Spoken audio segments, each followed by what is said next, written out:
Hi guys, it's Steph here from the Novelty Corner and welcome back to my channel. This is take 2 of my books beside my bed video because I don't know what's going on with my camera or my SD card. So hopefully this does not cut out 10 minutes into my video again. It's been one of those mornings, guys. Welcome to my books beside my bed video. For those of you who are new here, I film one of these every week where I wrap up the last 7 days of reading. And for those of you who are returning, welcome back. Very quickly off the bat, I'm going to say, because I know that there are some people who are interested, I have been watching 2 TV shows this week and I watched 1 movie. I rewatched Captain Marvel. I still love it. It is fantastic. It just made me so happy and I was dancing whenever the music was playing because the music was on point. I also watched Good Omens, the whole series. I really enjoyed it. It was funny. I really appreciated the way that it was filmed. It just made the whole thing, but it was kind of weird and kind of awkward and I liked it. And I also started watching season 1 of Jack Ryan on Amazon Prime because my parents, who borrow my Amazon Prime account, watched it and said that I needed to watch it, and I fully appreciate that because it is going great. Onto the books. This is my reading week from the 2nd until the 8th of June. I read 6 books this week and I'm currently reading a 7th.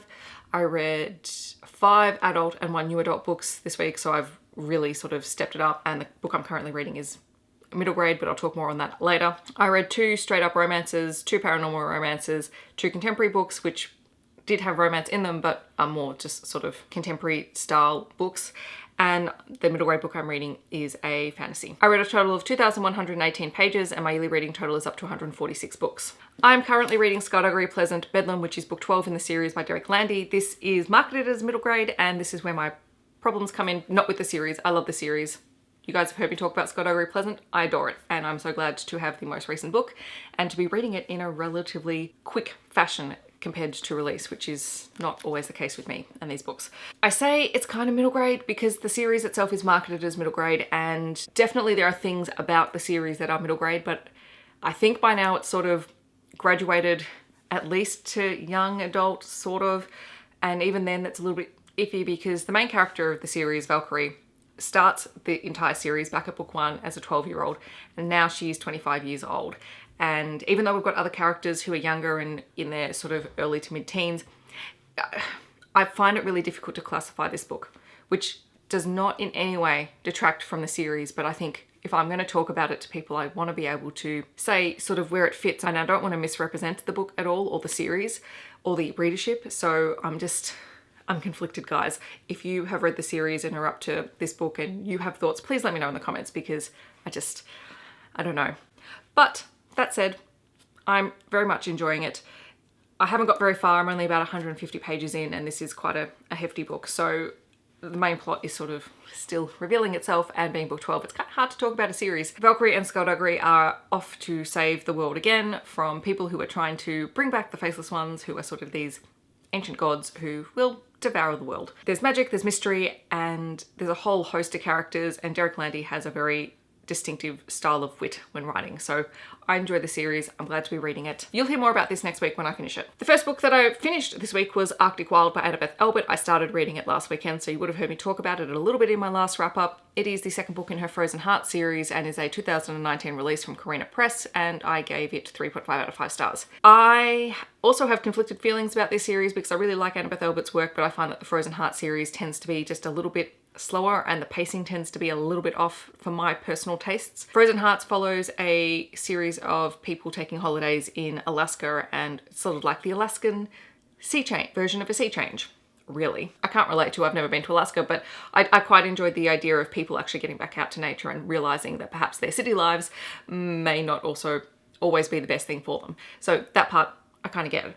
This story follows Toby and Ruben. Toby is a tour guide for groups who want to travel around the Alaskan countryside. He is also a pilot, so he can ferry them around on planes, which is cool. Ruben is a late 40s, early 50s lawyer who has spent his entire life in the city and is constantly go, go, go. He was going to go on a tour with some of his friends, but those friends pulled out last minute due to personal issues, and in the end he goes by himself and strikes up a friendship with Toby. They have a mutual attraction to one another, but at the same time they both acknowledge that perhaps they're not the best fit for one another. And then a couple of days into the trip there is a plane crash and Toby is injured, and once they're rescued, Ruben has decided that, you know what, he needs a break from his city life, and he decides to spend the summer in Alaska with his daughter from his first marriage, and the two of them end up helping Toby as he recovers.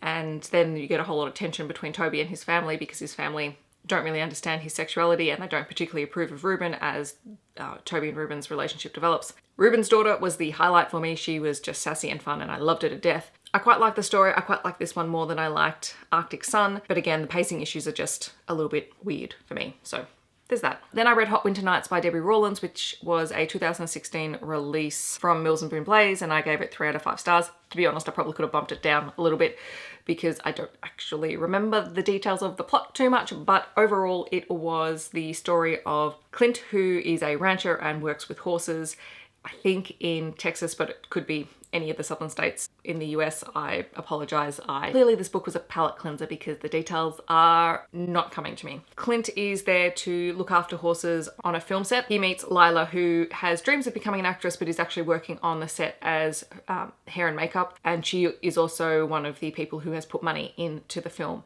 because it's a small little independent film and she's there to support her friends. They strike up a friendship and then a relationship. Being romance, it goes super quickly because this is not a long book. Then Lila has to deal with some rather awkward things on set and make a decision about whether or not she wants to pursue acting and whether or not she could stay with Clint and have a life here. So it's just one of those really basic, uncomplicated stories. Then I read The Book Ninja by Ali Berg and Michelle Kalis. This was a 2017 release from Simon & Schuster and I gave it 3.5 out of 5 stars. Michelle and Ali are the creators behind the Books on the Rail movement here in Australia, where books are left on public transport for people to pick up and read. The Book Ninja is sort of a parallel story to that. The main character, Frankie, is down on her luck in her romantic life, and so she decides to leave copies of her favourite books on public transport with a message in the last few pages of the book that says, if you've got this far and you really like this book, we should chat about it. Here's an email address, and it's a pseudonym. From the emails that she receives from people, she goes on a series of dates and then she catalogues these dates on her blog, which was quite funny. I mean, I would never ever do that, but the recounts of the dates are quite hilarious. Parallel to this, Frankie, who works in her friend's bookstore, meets Sonny, who is an attractive young man who apparently quite likes her. And the first time that they meet, she accidentally ends up kissing him on the nose. And then the second time that they meet, completely coincidentally on public transport, he kisses her to help her evade a travel fine because she's forgotten her Mikey card. The two of them begin this sort of really tentative romance, and this is, you know, lots of miscommunication happens, and if people just talk to one another, we would have avoided all of this. But it was still entertaining and funny, and it was really nice just to read something set in Melbourne and just to be able to recognize all the places. That made my afternoon. Then I read my favourite book of the week, Red, White and Royal Blue by Casey McQuiston. This is a 2019 release from St. Martin's Griffin and I gave it 4.5 out of 5 stars. This is a new adult romance book, new adult contemporary book, and it follows the relationship between the first son of the United States, Alex, and Prince Henry of the United Kingdom. And it was just glorious and fun and hilarious and full of wonderful characters. Alex has always been quite antagonistic towards Prince Henry. He just believes him to be a cardboard cutout with no personality. And until Alex is over in the United Kingdom for a wedding, and the interactions that he has with Prince Henry cause an incident that forces them to try and recoup some of their public image by pretending to be friends. And of course, over the course of a series of scheduled interactions by their various publicist groups, they actually do develop a friendship and then eventually a relationship, and it's very heartwarming and fun. And Alex, for all his flaws, is absolutely adorable, and so is Prince Henry. And then it sort of deals with the fallout of, okay, what happens when the two sons of very public figures and world leaders come out, and the whole thing was just wonderful, and I highly recommend it if you are a fan of new adult or if you are looking for something to read for Pride Month. Then I reread Caressed by Ice by Nalini Singh. This is book 3 in the Psy Changeling series and was one of my rereads for the year. This is the first book where we spend with the Snow Dancer clan of wolves, which is my favourite one of all the changelings, and follows Judd, who is a former arrow and is a very strong telekinetic, telepathic person, and we get his backstory, and I just adored it. Now, whenever Judd pops up in any of the books, I get really irrationally excited. Caressed by Ice was published in 2007 by Gallant, and I gave this one 4.5 on reread. I think I bumped it up by half a star. I just enjoyed it. So this is Judd's story as he connects with Brenna, who is a wolf changeling, and she was one of the characters that we met in the first book. She was kidnapped and tortured